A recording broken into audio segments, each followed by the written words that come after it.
Hello guys, welcome back to my YouTube channel. So today I'm gonna review some movies. Edgar Wright, one of the most outstanding minds in the business right now, has a movie Last Night in Soho. In Last Night in Soho, a small town girl moved to the big city in what once seemed like a dream turned into a nightmare.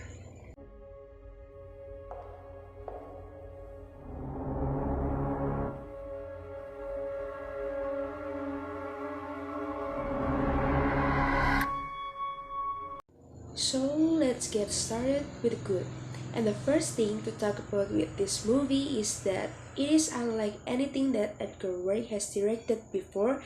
This is very much a horror thriller, London nostalgia piece. It's kind of a combination of a bunch of different types of stories while doing something entirely new, but it doesn't at all really on. Edgar Wright's previous bag of tricks is not really funny. It's not designed to be fun. It's a different experience, but all of his talent as a director is still entirely on display. He's just a good director. Whatever genre you drop him into, he's going to bring something new to the table, and it's going to be high quality visuality. It's interesting and something distinct that stand out. He's not just a comedy guy, he really can do whatever he puts his mind will he will deliver a solid film along those same lines. The way that he visualizes the situation going on with the girl in this film as she start experiencing the 60s, the way that he kind of puts her into that world while telling its own story. It's visually interesting, it's captivating image all of it just done really well, and at times it comes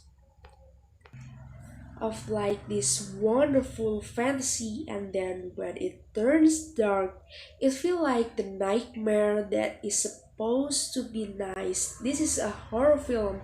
The way that it takes its horror is in taking kind of nostalgic fantasies version of the way previous things will be like, whether it's the big city, whether it's the 90s 1960s, sorry, and it's present a version of it that's almost exactly what you dream it would be, and then it starts to slowly reveal the nightmares realities of some of these things, where what was once a dream turns into a nightmare, and the idea plays out in a multiple different contexts, both literal as well as metaphor, and the way that kind of it happens this very interesting way to kind of use the story as a metaphor for itself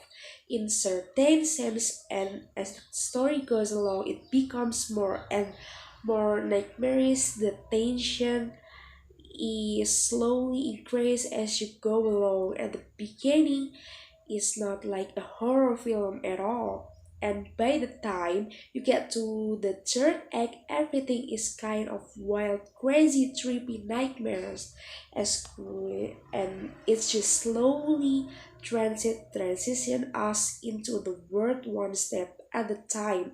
So it never feels like we just jump immediately into the weird. We make our way there, and I'm trying to avoid being too specific about the way the plot plays out become a thing.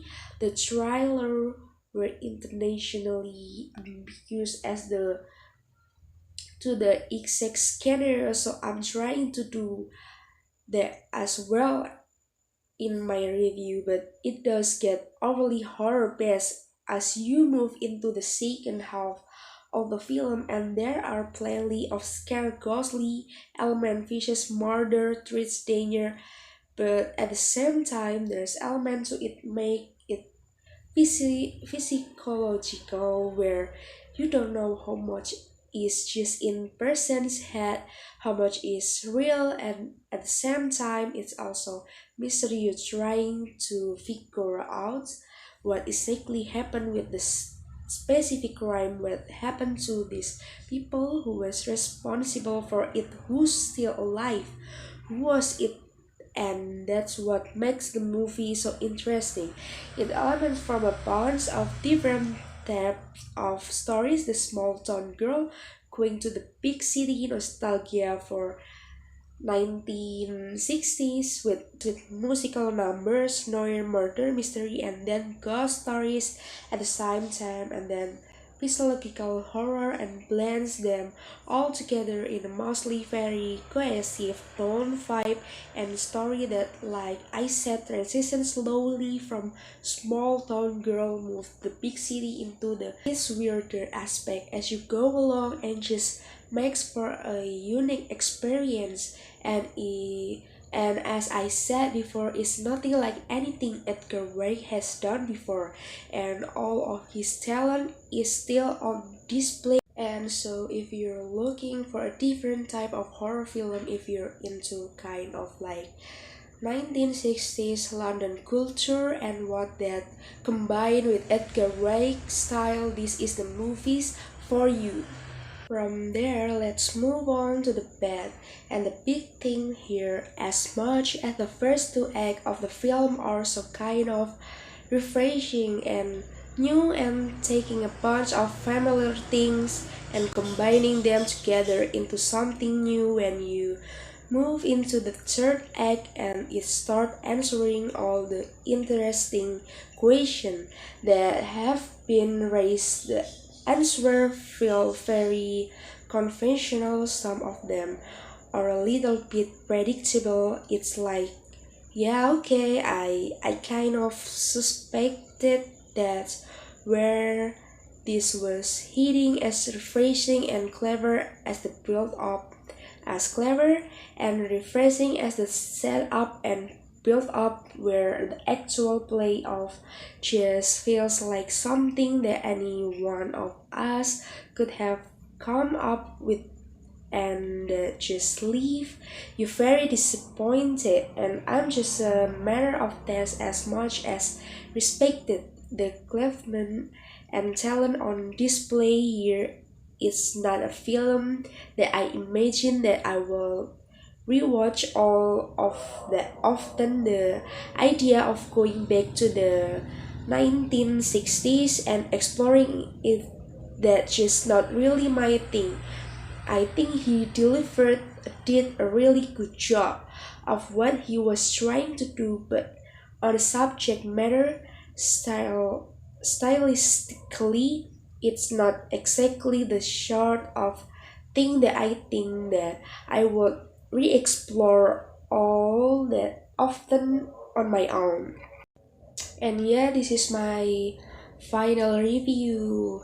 Last Night in Soho is another example of just how talented and versatile Edgar Wright is as a director. It might not have been my exact taste, and it doesn't end on a high note, but this is a refreshing, clever horror film.